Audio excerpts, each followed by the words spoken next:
नमस्कार, अविरत राजे बिरादार या यूट्यूब चॅनलमध्ये आपल्या सगळ्यांचे स्वागत आहे। मी सौ गायत्री अमोल बिरादार। आपण पाहत आहोत सध्या की आता गायींचा विषय जो आहे तो सगळ्यात जास्त पडद्यावर आलेला आहे, स्क्रीनवर आलेला आहे। त्याचं कारणही तसंच आहे की गोहत्या बंदीचा कायदा हा कठोर झाल्यानंतर शेतकऱ्यांना काही अडचणींना सामोरं जावं लागत आहे। शेतकऱ्यांच्या काही समस्या उभ्या झालेल्या आहेत, पण ते राजकीय पुढाऱ्यांना काही त्याचं गांभीर्य काही नव्हतं आत्तापर्यंत। पण आत्ता मुद्दा काही लोकांनी स्क्रीनवर आणलेला आहे, महाराष्ट्रभर चर्चेला आलेला आहे आणि तो अत्यंत महत्त्वाचा आहे। कारण शेतीशी संबंधित जे काही विषय असतात, शेतकऱ्यांशी संबंधित जे काही विषय असतात ते अति महत्त्वाचे असतात, सर्वात महत्त्वाचे असतात, हे लक्षात घेतलं पाहिजे। मग आता गायी संदर्भातला जो विषय आहे शेतकऱ्यांच्या गुरावसरांसंदर्भातला, तर तो अतिशय महत्त्वाचा आहे। कारण ह्या कायद्यामुळे काय झालेलं आहे तर आता आपल्याला गायींचं रक्षण तर आपला देश पूर्वपालापासूनच करत आलेला आहे, गायींचं पालनही करत आलेलं आहे। गोपालांचा देश भारत, आला गायी गुरे चारत, साधू संतांनी वर्णन केलेले हा देशच गोपालांचा आहे, गायींचं पालन करणाऱ्यांचा आहे। पण आपल्या देशामध्ये जर्सीला सुद्धा आणण्यात आलेलं आहे आणि मग जर्सीला ही गायच मानण्यात आलं। वास्तविक पाहता जर्सी जर्सीच आहे, ती गाय नाही आहे, त्याचं नाव त्या प्राण्याचं जर्सीच आहे। गाय आपल्याला थोडं गायीसारखा दिसतो, काही प्रमाणात तो प्राणी गायीसारखा पूर्णपणे दिसत नाही। गाय म्हणजे आपली भारतीय गाय। आता पुन्हा आपल्याला भारतीय शब्द लावावा लागला जर्सी आल्यामुळं, नाहीतर गाय म्हणलं की आपली गायच डोळ्यासमोर असायची, पण आता दुसऱ्याच प्राण्याला जर्सी म्हणले आपण आणि त्या जर्सीला सुद्धा हा गोहत्या बंदीचा कायदा लागू करण्यात आलेला आहे आणि म्हणून शेतकऱ्यांच्या अडचणी वाढलेल्या आहेत। कुठलाही शेतकरी आपली जी माता मानलेली गाय असती, आपली भारतीय गाय, तिला कधीही विकत नसतो।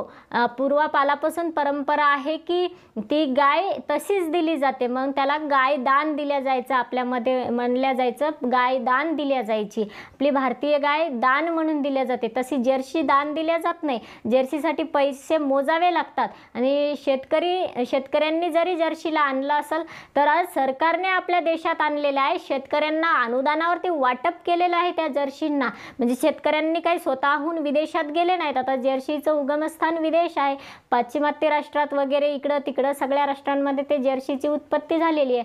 मग सरकारने इकडं मुद्दाम दुधासाठी म्हणून आणलेलं आहे, धवल क्रांती केली आणि मग ते जर्सी पाठवून दिली आणि अनुदान देऊन शेतकऱ्यांच्या घशामध्ये ते गावागावात लोटून दिलेले आहेत त्या गायी आणि मग शेतकऱ्यांनी सांभाळलेले आहेत। आता शेतकऱ्यांना त्या दुधासाठी जोडधंदा म्हणून त्याचा चांगला उपयोग झालेला आहे, दुधामुळे ते पाळत आहेत। पण प्रश्न असा उभा झाला, अडचणी अशा झाल्या की पुन्हा त्या जर्सी एकदा दूध देईनाशी झाली की पुन्हा मात्र तिला फुकट सांभाळावं लागतं। ना तिचं शेण उपयोगाचं, ना तिचं गोमूत्र उपयोगाचं, ना तिचे बछडे उपयोगाचे।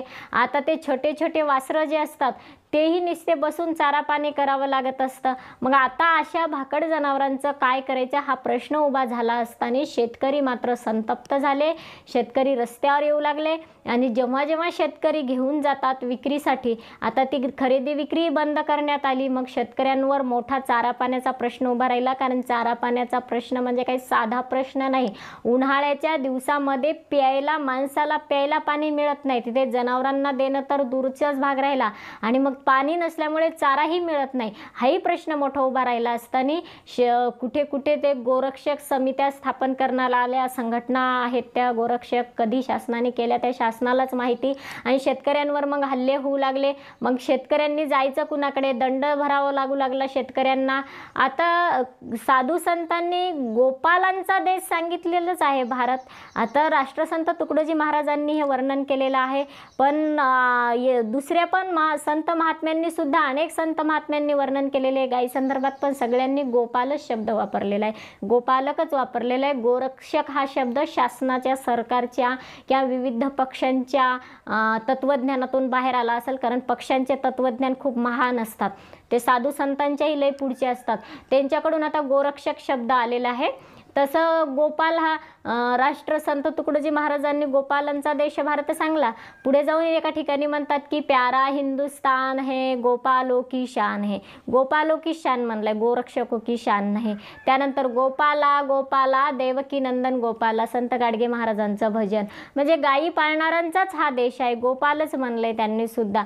प्रत्येक संत महात्म्यांनी गोपालकच म्हणले, गोरक्षक हा कदाचित पक्षामधूनच आलेला शब्द आहे आणि म्हणून हल्ले व्हायला लागलेले. शेतकरी आणि गोरक्षक यांच्यामध्ये समानता नाही आहे. भगवान श्रीकृष्णाचं नाव गोपालच आहे. गोपालच, कुणी म्हणा गोविंद, कुणी म्हणा गोपाल.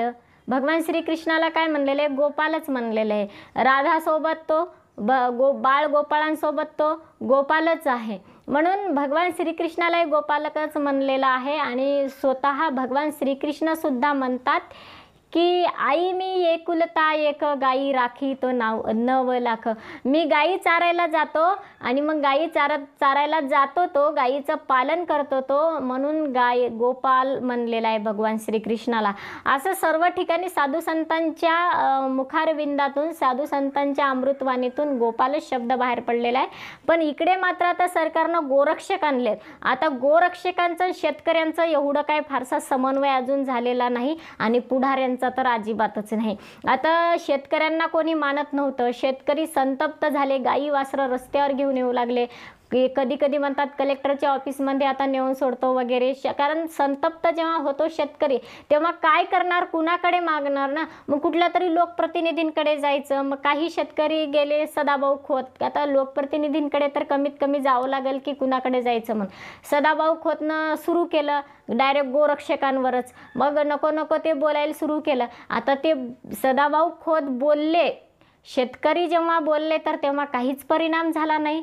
ह्या राज्य व्यवस्थेमध्ये, ह्या यंत्रणेमध्ये, प्रशासकीय यंत्रणेने त्यांनी शब्दाची किंमत दिली नाही शेतकऱ्यांच्या शब्दाला. शेतकरी इतके संतप्त झाले असताना कुठे साधी बातमीसुद्धा लागत नव्हती. रोज शेतकरी संतप्त होत होते. रोज हवालदिल झाला होता शेतकरी, पण कुणीही मानत नव्हतं. मग सदाभाऊ खोतकडे गेल्यानंतर सदाभाऊ खोत ज्या दिवशी बोलले त्या दिवशी मात्र सगळ्या माध्यमांवरती त्याच बातम्या लागल्या आणि तो मुद्दा चर्चेला घ्यावा लागला. बडे मुद्देसारख्या चर्चेच्या ठिकाणी तो मुद्दा घ्यावा लागला आणि मग मात्र इथे सर्वत्र चर्चा सुरू झाली. आता ते सदाभाऊ खोत जर बोललंच नसतं तर मग हा मुद्दा कोणीच बघितला नसतं. कुणाला तरी बोलावंच लागणार होतं आणि कुणाला तरी गोरक्षकाचे हल्ले अंगावर घ्यावंच लागले असते. मग शेतकऱ्यांना का होईना बोलावं लागलं असतं आणि गोरक्षकांचे हल्ले सहन करावं लागले असते. बरं झालं एखाद्या लोकप्रतिनिधींना बोलले म्हणजे आता गोरक्षक हल्ले कराय तिकडं मोकळे.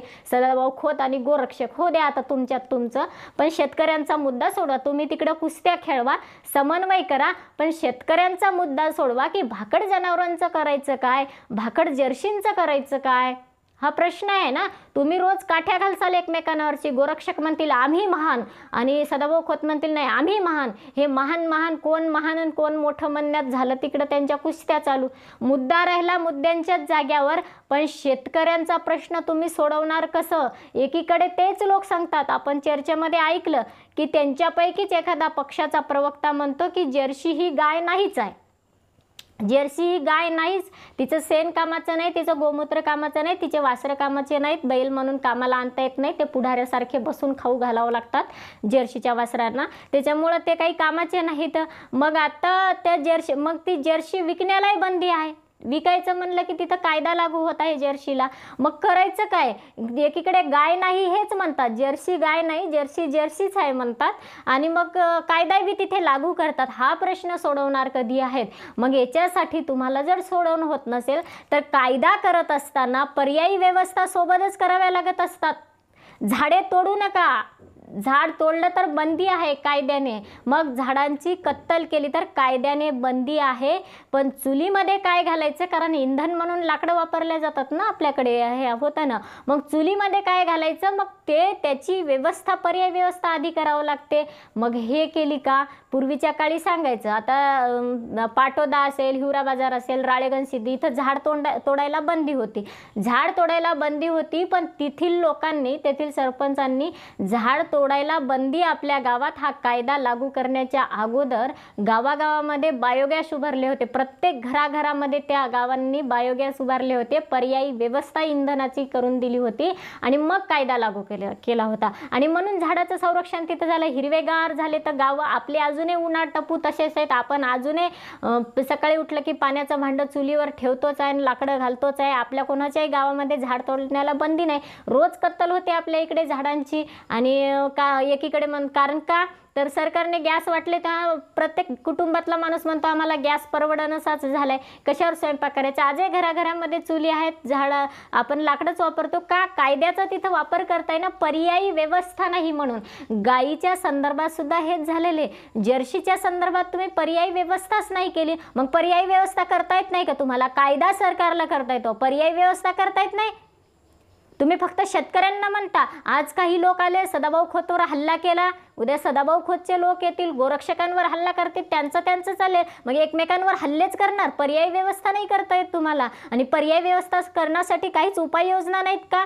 फक्त शेतकऱ्यांनाच म्हणता गायी पाळा. कोणतरी आलं आपलं भगवे कपडे अंगावरती घालून, ते लागलं सदाभाऊ खोतला शिव्या द्यायला, शेतकऱ्यांनी गायी पाळल्याच पाहिजे कारण गायी नाहीत म्हणून आता शेतीचं नुकसान होत आहे, शेणखत मिळेन असं झालंय, शेतीला गोमूत्र मिळेन असं झालंय, केमिकलची शेती करायला लागलेत. पण यांच्या शेत्या तपासल्या पाहिजे स्वतः जाऊन पहिले की हे शेत्या कशामध्ये करत आहेत. एकीकडे सांगतात की आमच्या पक्षाने कायदा केला, आमच्या पक्षाने कायदा केला. तुमच्या पक्षाने कायदा केला ना, मग तुमच्या पक्षाच्या प्रत्येक कार्यकर्त्याचं आणि पुढाऱ्याचं शेत जाऊन तपासावं लागेल आता शेतकऱ्यांना की तुम्ही शेतामध्ये गोमूत्र सेंद्रिय खतच टाकता का, तुम्ही शेतामध्ये गाईच्या शेणावरच शेती पिकवतात का, तुमच्या बायका शेणाचे टोपले उचलतात का, उकांड्यावर नेऊन फेकतात का, हे तपासावं लागेल ना तुमचं. की उगं काही न करता आम्ही कायदा केला, आम्ही कायदा केला. पर्यायी व्यवस्था काय केली?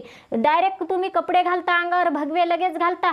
रोज तुमच्या अंगावर तर विदेशी कपडे असतात, पण कॅमेऱ्यासमोर यायचे की लगेच भगवे घालायचे अंगावर की आम्ही असं आहोत आणि आम्ही हिंदू धर्माचे आहोत आणि शेतकऱ्यांनी गायी पाळल्या पाहिजे. का बरं शेतकऱ्यांनीच पाळल्या पाहिजे? तुमच्याकडे यंत्रणा आहे ना, पक्षाचे कार्यकर्ते आहेत ना, गावागावांमध्ये किमान 10-10 तर कार्यकर्ते असतील, मग 10-10 शेतकऱ्यांच्या घरी 100-100 गायी द्या ना. किमान 10-10 तरी आहेत का? कार्यकर्त्यांच्या घरी द्या ना, शेतकऱ्यांच्याच घरात काऊन? कार्यकर्त्यांच्या घरी द्या, कार्यकर्त्यांच्या बायकांना शेणाचे टोपले उचलू द्या. पक्षानं कायदा केलाय म्हणा, आपल्याला रक्षण करायचंय म्हणा, शेतकऱ्यांना सहकार्य करायचे आपल्याला. शेतकऱ्यांनी शेतीचे कामं, गाईचं बी सांभाळ, वासरांचा सांभाळ हे कधी करायचं? मग चालू द्या तुमच्याकडे जरा कामं, दिवसभर भारे आणा गवताचे हिरवेगार, मग गाईला चारायचे, गव्हाणीत टाकायचे, त्यानंतर वाळलेला चारा असतो, कोंबलेला असतो, कुटार एका घरामध्ये असतं, बंद घरामध्ये, मग त्याच्यामध्ये भले मोठे साप बसलेले असतात. एखाद्या वेळेस असा हात घातला चारा आणाय की अनेक शेतकऱ्यांच्या हाताला पायाला सर्पाने दंश केलेला आहे. तसं एकदा तुम्हाला झालं ना, मग कळतं तुम्हाला कसे हल्ले करतात शेतकऱ्यांवर, तर कशा हल्ले करायला जातात. का हल्ले करतात तुम्ही? आम्ही हिंदू धर्माचे म्हणून हल्ला केला. हिंदू धर्माचा लायसनच घेतले हल्ला करणाऱ्यांनी. कुणावर जायचं, काठ्या घालायच्या, बदडायचं, मारायचं, आणि का मारलं म्हणलं का? आम्ही हिंदू धर्माचे म्हणायचं. वा, म्हणजे हिंदू धर्म लोकांना मारण्यासाठीच आहे. मारा शेतकऱ्यांना, मारा शेतकऱ्यांना, मारा. शेतकऱ्यांवरच हल्ले सारखे. तुम्ही डायरेक्ट शेतकऱ्यांवर हल्ले करता. शेतकऱ्यांच्या संदर्भातून शेतकरी एखाद्या आमदाराकडे गेले असले, आमदारावर तुम्ही हल्ले करायले, आणि का केलं म्हणलं की आम्ही हिंदू धर्माचं म्हणायलो. म्हणजे तुम्ही करायचं दररोज तुम्ही गायी पाळायच्या. बरं नाही होत का कार्यकर्त्यांना गायी पाळणं होत नाही, आमदाराच्या मागे मागे फिरावं लागतंय. कार्यकर्त्यांनी जर गायीचं दिवसभर भारे घ्यायले गवताचे, तर आमदाराच्या मागं कसं फिरायचं? मग आमदारांनी पाळायच्या. आमदारांचं घर केवढं आलेत माहिती आहे? 2-2, 3-3 एकरची बिल्डिंग बांधली त्यांनी. समोर 4-4 एकरनीच ते शोचे झाडं लावलेत, शोचे, आणि त्याच्यावर नौकर ठेवलेत पाणी टाकायला. तेच नौकर गाईचं चारा पाणी करायला ठेवा, आणि ते शोचे झाडं लावलेत ना, त्याच्यात गाईचा चारा पेरा, आणि मग ते नौकर आणि तुमच्या बायका दिवसभर ते भारे घ्यायला ठेवा, आणि मग ते भारे गाईला टाका, आणि तुमच्या ते 4 एकरच्या शोच्या झाडाच्या परिसरामध्ये गाईच्या गव्हाणी उभारा, तिथं गाई बांधा, देशी गाई, आपल्या भारतीय गाई. आणि मग गाई कशा दूध देतात बघा, गाईचं दूध किती सर्वश्रेष्ठ असतं, गोमूत्र. आणि मग ते शेतांना, तुमच्या शेतातला, कारण 500-500 एकर जमिनी आहेत आमदारांकडे, त्या 500 एकरला तर जाऊ द्या कमीत कमी सेंद्रिय खत, गाईचं, देशी गाईचं शेण, गोमूत्र तिथे जाऊ द्या, शेतकऱ्यांना टाकू द्या. शेतकरी म्हशी पाळतील, शेतकऱ्यांकडे सगळंच आहे. शेतकऱ्यांकडे शेळ्या आहेत, ते शेळ्यांचं टाकतील, ते मेंढ्या बसवतील. काही शेतकऱ्यांकडे मेंढ्या आहेत, नसल्या तरी काय परराज्यातून मेंढ्या येत असतात, उन्हाळ्यामध्ये शेतकरी बसवत असतात. शेतकऱ्यांची जमीन नाही पिकू द्या, पण किमान तुमची 500-500 एकर जमीन आहे ना, फळबागा आहेत, 100-100 एकरच्या फळबागा केल्यात आमदारांनी, प्रत्येक आमदारांना. त्याच्यात तर टाका सेंद्रिय खत, गाईच्या शेणाचं खत, गोमूत्र, त्याच्यात तर टाका. तुम्ही सांभाळा गाई, एवढ्यावरही नाही चालेत का? तिथे पुन्हा आमदारीनबाईचा मेकअप खराब होतो का? मग शेणाचे टोपले उचलायचे वगैरे वगैरे प्रश्न निर्माण होतात, तिथे नाही चालत. मग पुन्हा पर्यायी व्यवस्था आहे. जेवढी तुमची सरकारी यंत्रणा आहे चपराशापासून कलेक्टर आयुक्तपर्यंत सचिवापर्यंत मंत्रालयाच्या 3-3 लाख 4-4 लाख यांना वेतन वाढवलेत ना तुम्ही जावई म्हणून त्यांचे.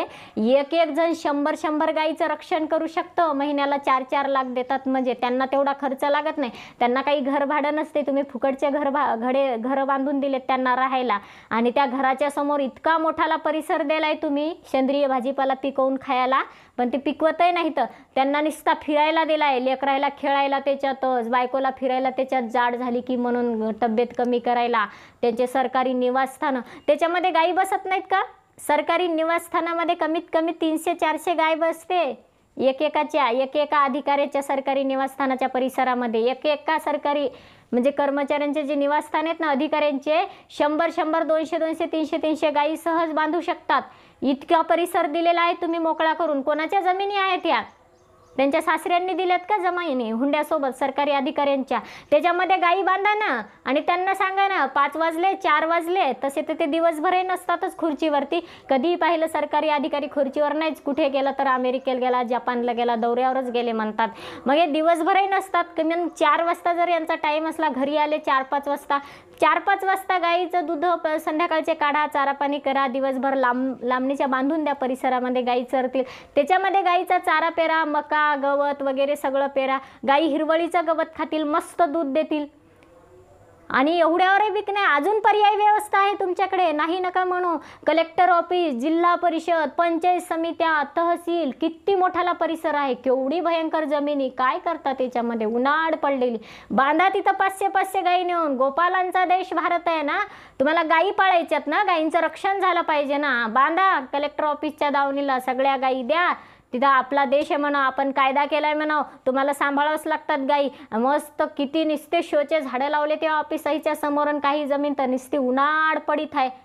अरे तुम्हाला पर्याय व्यवस्था करावं लागते की नाही काही प्रत्येक. आणि हे झालं सरकारी जमिनींमध्येच फक्त गायी बांधता येतात. याच्याही पलीकडे तुमचे सरकारी जावई आहेत, अजून प्रत्येकाच्या घरी 2-2 3-3 4-4 गायी द्या. मोठमोठाले बंगले बांधलेत, कारण 4 लाख महिना, 2 लाख महिना, 1 लाखाच्या वरीच आहेत तुमचे सगळे जावई. 1 लाखाच्या कमी नाही सरकारी म्हणला की. आणि मग हे तुमच्या सगळ्या जावयांना घरी द्या गायी 2-2 3-3. तसे तुमच्या सरकारी अधिकाऱ्यांचं सर्वेक्षण जर केलं ना, कलेक्टर, आयुक्त, BDO, 99% जणांच्या घरात कुत्रेच निघतात. कुत्रे बांधायला जर जागा आहे त्यांच्या घरात, तर गायी बांधायला जागा असलीच पाहिजे ना. आणि कुत्र्यांची सी-सू काढायला जर त्यांच्या बायकांना घाण वाटत नाही, तर गायीचं शेण काढायला काय घाण आहे मग? गायीचे शेणाचे टोपले उचललेच पाहिजे सरकारी अधिकाऱ्यांच्या बायकोने. द्या त्यांच्याकडे 2-2 गायी पाळायला. हिंमत आहे का सरकारची?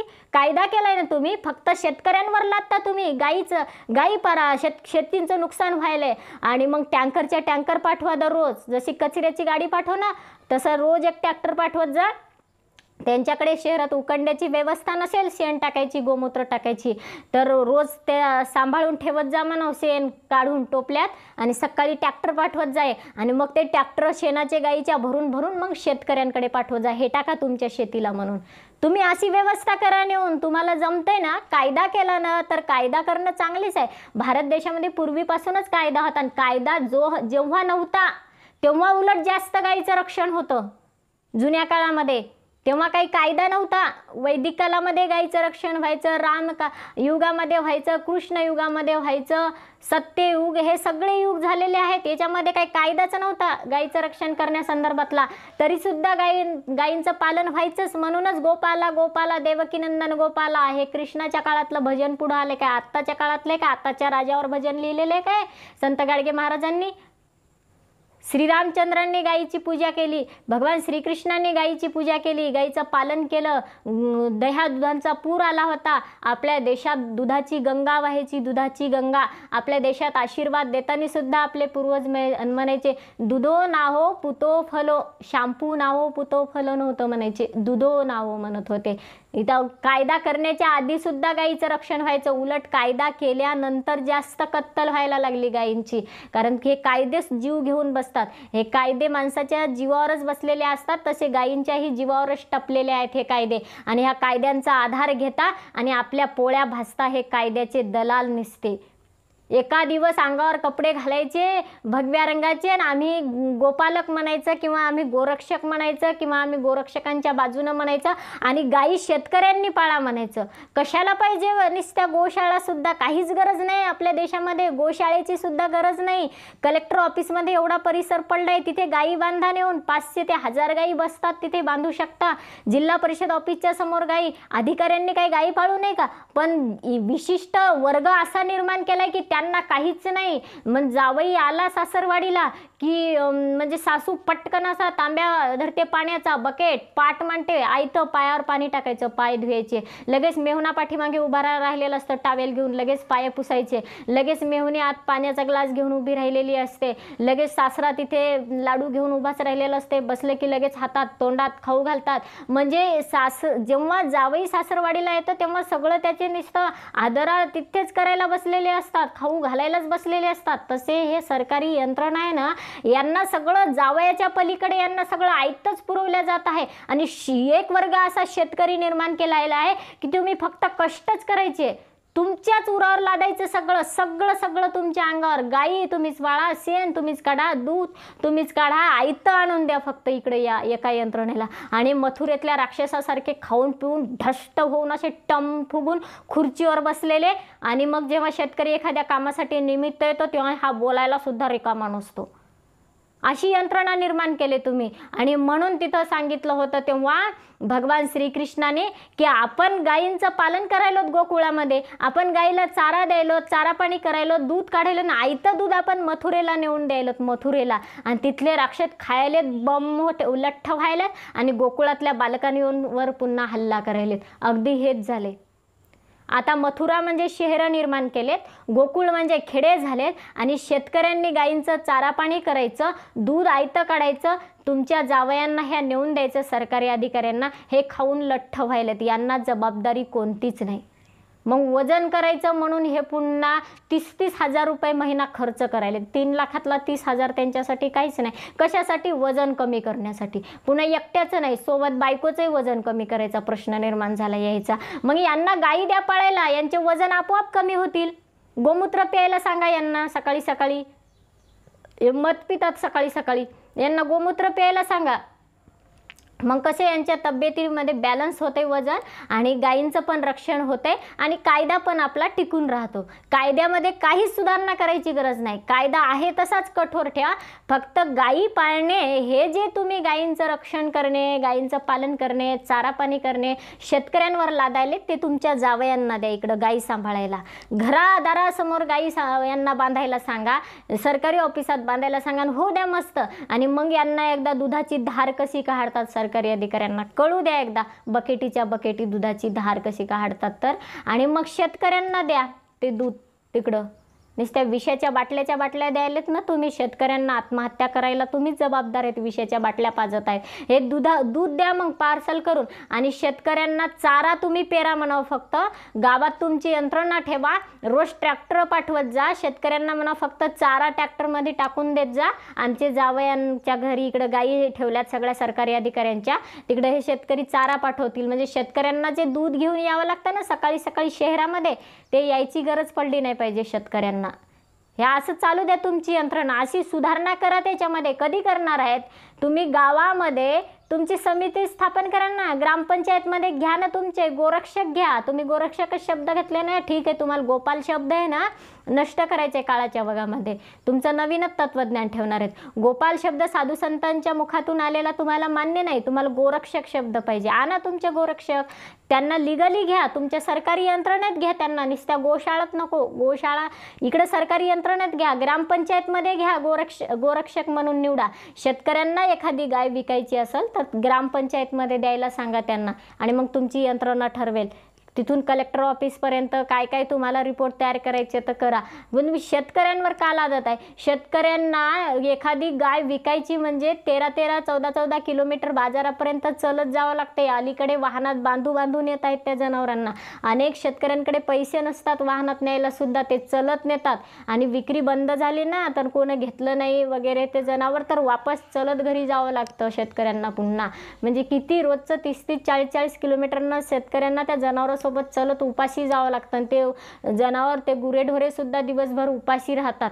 आणि जर्सीच्या बाबतीत तुम्ही असे कायदे लागू केले. जर आता शेतकऱ्यांना भाकड जनावरं विकायचे असतील जर्सीसारखे, तर ते खुशाल शेतकऱ्यांनी कलेक्टर ऑफिसमध्ये नेऊन बांधायला हरकत नाही. यांचे जावई, सरकारचे जावई आता ते पाहतील त्या जनावरांचं काय करायचं आणि बांधलेच पाहिजे. तुमच्याकडे यंत्रणा आहे, तुम्ही डिपार्टमेंट तयार करा, वाटल्यास तुमचा आणखी एक मंत्री तयार करा गायींसाठी आणि करा ही यंत्रणा तयार. तुम्ही नवीन नवीन पदं भरताच ना. मागे स्वच्छता आणि पाणी पुरवठ्यासाठी तुम्ही नवीन पद निर्माण केलं.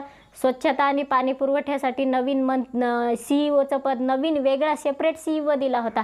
तशा गायींसाठी द्या ना तुम्ही, एक वेगळी यंत्रणा तयार करा. पुन्हा आहेच तुमची यंत्रणा, फक्त त्याच्यामध्ये पदं घ्या तुम्ही आणखी रक्षण करायला गायींचं आणि तिथे त्यांना करू द्या. मग चारा, पाणी, दूध, त्याचं चाऱ्याचं कसं करायचं, त्याचं काय करायचं वगैरे, दूध वाढण्यासाठी काय करायचं, रोजचं दूध कलेक्शन करायचं, ते पाठवायचं कुठं, कुणीकडे, हे सगळं नियोजन करा तुम्ही. बघा किती गायी वाढतात. मग म्हणता काय आम्ही हल्ले करायलो शेतकऱ्यांवर आणि मग शेतकऱ्यांना गायी विकू देईनात म्हणून गायींची संख्या वाढली म्हणता. याच्याही पलीकडे ह्या सगळ्या सरकारी अधिकाऱ्यांना जर गायी चारायला देसाल तुम्ही, रोज रक्षण करायला, घरी 2 गायी, ऑफिसात 10-15 गायी देसाल यांच्या, तर याच्यापेक्षा गायींची संख्या वाढेल. आणि मग ते त्या वासरांचं काय करतात, ते रोज चारा पाणी कसं करतात, पाणी नाही मिळाले तर मग गायीला काय पाजतात, ते चाऱ्यासाठी रोज काय आणतात. मग एकदा हे प्रश्न सगळ्यांना कळू द्या.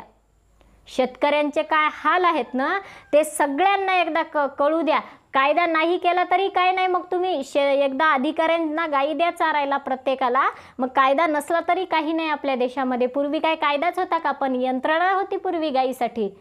प्रत्येक गावाला गायरान होतं, प्रत्येक गावाला देवराई होती. देवाच्या नावाखाली ते जंगल असायचं, तिथे गायी चरायच्या, गायरानामध्ये गायी चरायच्या. आणि प्रत्येक गावाला गोपाल होते गायी चारणारे. गोरक्षक नाही, गोपाल म्हणल्या जायचं त्याला. प्रत्येक गावाला होते. प्रत्येक शेतकऱ्याची गाय त्या गोपालांवर जबाबदारी असायची. असं एकटं कुणी गायी चारत नव्हतं. गावातले 2-4 पोरं निवडलेले असायचे आणि ते सगळे मिळून अख्ख्या गावाच्या गायी चारायचे. ते त्या गायरानामध्ये दिवसभर गायी चारायचे, 4-5 जण मिळून दिवसभर. आणि शेतकऱ्यांना त्या गायीचा काहीही दिवसभर ताण नसायचा. शेतकरी आपलं शेतामध्ये काम करायचे. संध्याकाळी आपल्या गायी खुट्यावर आपोआप यायच्या, कारण त्या गायी आहेत, त्यांना सांगावं लागणार नाही माणसासारखं. ते गायी आहेत ते बरोबर आपल्याच खुट्यावर यायच्या, आपल्या शेतकऱ्याच्या, ज्यांच्या घरचे आपण आहोत त्याच घरी यायच्या, वासरासहित यायच्या. काही वासरं छोटे असले तर ते घरीच असायचे, थोडं मोठे झाले म्हणजे गायीसोबत जायचे ते चरायला. आणि गोपाल दिवसभर गायींना चरायचे. संध्याकाळी सगळे शेतकरी आपल्या दारात गाय आली की आपलं दिवसभर थोडासा चारा घेऊन यायचे त्या गायीसाठी. पण अलीकडे ते गायरान बी तुम्ही खाऊन टाकले. ते तर कलेक्टरच्या नावानं केलेत म्हणे. आता गायरान ठेवलं नाही, देवराया ठेवल्या नाही, गायींना चरण्यासाठी यंत्रणा नाही, गावात गोपाल नाही, ती बी यंत्रणा मोडून खाल्ली तुम्ही. अशी यंत्रणा तयार करा. नुसतं शेतकऱ्यांनी गायी पाळल्या पाहिजे, शेतकऱ्यांनी गायी चारल्या पाहिजे, शेतकऱ्यांनी सांभाळल्या पाहिजे, शेतकऱ्यांनी सांभाळल्या पाहिजे. यंत्रणा कुठे गेली? कायदा नव्हता तेव्हा यंत्रणा होती. कायदा आहे तर यंत्रणा मोडून खाल्ली. गायींचं रक्षण होईल कसं? नुसतं अंगावर एक दिवस भगवा घालायचा आणि म्हणायचं मी हिंदू आहे आणि गायीचं रक्षण शेतकऱ्यांनी केलं पाहिजे, गायीचं चारापाणी शेतकऱ्यांनी केलं पाहिजे. मग मी कधी केलं पाहिजे? मी हिंदू आहे तर मी कधी केलं पाहिजे? माझी जबाबदारी कधी पार पडली पाहिजे? भगवान श्रीकृष्ण म्हणतात, आई मी एकुलता एक, गायी राखी तो 9 लाख. भगवान श्रीकृष्ण जर कायदा करत होता ना तर कायदा स्वतः पाळत पण होता, गायीचं रक्षण पण करत होता, गायीचं पालन पण करत होता. राजा जरी असतो होता, तुम्हाला फक्त भगवान श्रीकृष्ण राजा झालेला दिसतो, लगेच प्रमाण देता. भगवान श्रीकृष्ण राजा झाला होता. गड्यांनो राजा किरे झाला, कृष्ण सिंहासनी बैसला. हो, राजा झाला होता. पण तोच राजा म्हणतो आई मी एकुलता एक, गायी राखी तो 9 लाख. दिवसभर मी 9 लाख गायी चारतो. आणि मग आताचा राजा चारतो का 9 लाख गायी? एखादा सेल्फी दुसऱ्याच्या गायीजवळ घेऊ उभं राहायचं, एक सेल्फी घ्यायचा ना, गायीचं पालन केलं पाहिजे असं टाकल्यानं नसतं. किमान आताच्या राजाने 500 तर गायी पाळल्या पाहिजे रोज आपल्या दालनामध्ये, आपल्या निवासस्थानाच्या त्या परिसरामध्ये. चारापाणी केली पाहिजे आल्यावर. एवढे नौकर आहेत आताच्या राजाला तर स्वतः करायची गरज नाही. भांग करायला, हातात कंगवा द्यायला सुद्धा नौकर आहे. नुसता द्यायला नाही, भांग करून घ्यायला सुद्धा नोकर आहे. भली डोक्यावर केस का नसे ना, पण भांग करायला सुद्धा नोकर आहेत आताच्या राजाच्या हाताखाली.